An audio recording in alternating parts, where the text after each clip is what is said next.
Hey this is Ranjan review by চ্যানেলে আপনাদের স্বাগতম। আজকের ভিডিওতে কথা বলবো আফরান নিশোর আপকামিং দম সিনেমাটা নিয়ে। এই সিনেমাটা পরিচালনা করছে রেদওয়ান রনি।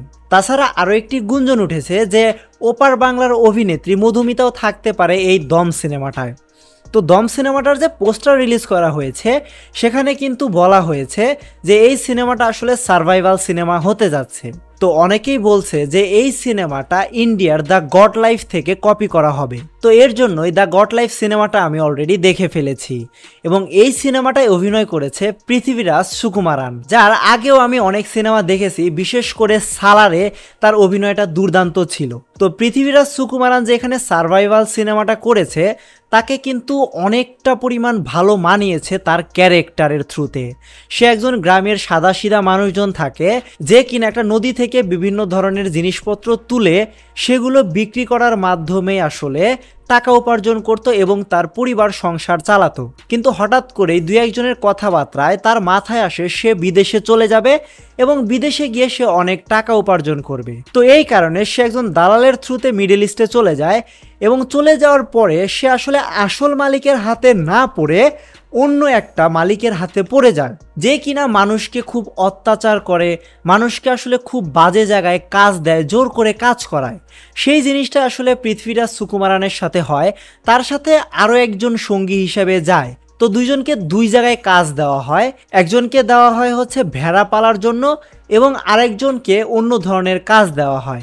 তো দুইজনকে মোটামুটি আলাদা করা হয় এই সিনেমাতে।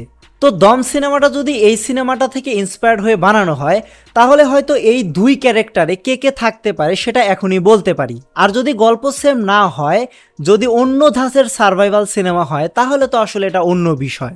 ওভারঅল দ্য গড লাইফের সাথে এই দম সিনেমার পোস্টারটা কিন্তু মোটামুটি মিলে যাচ্ছে, কারণ দ্য গড লাইফে যে পুরো সিনেমাটা করা হয়েছে সেটা কিন্তু মরুভূমির ওপর ভিত্তি করে করা হয়েছে এবং আমরা যখন দম সিনেমার পোস্টারটা দেখি সেখানে কিন্তু দেখা যায় যে একটা মরুভূমির মতো জায়গায় একজনকে চোখ বেঁধে বসিয়ে রাখা হয়েছে। তো এই জিনিসটার কারণে আসলে মানুষজন দ্য গড লাইফের সাথে দম সিনেমার যে আসতে যাচ্ছে সেটার তুলনা করছে।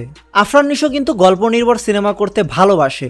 সে দাগি, সুরঙ্গের মতো সিনেমা আমাদেরকে উপহার দিয়েছে। তো দম সিনেমাটাও সেই গল্প নির্ভর সিনেমাই হতে যাচ্ছে। তো আমি একজন দর্শক হিসাবে চাই আফরান নিশো দম সিনেমার পরে সে অ্যাকশন অবতারে কোনো একটা সিনেমায় যোগ দিক। তো আপনারা যারা আফরান নিশোর আপকামিং সিনেমা দম এবং দ্য গড লাইফের সাথে মিল খুঁজছেন তারা আসলে দ্য গড লাইফটা দেখে রাখতে পারেন, আর যখন দম সিনেমাটা আসবে তখন এইটার সাথে আসলে আপনারা মেলাতে পারেন যে কোথায় কোথায় আসলে এই সিনেমাটার মিল রয়েছে।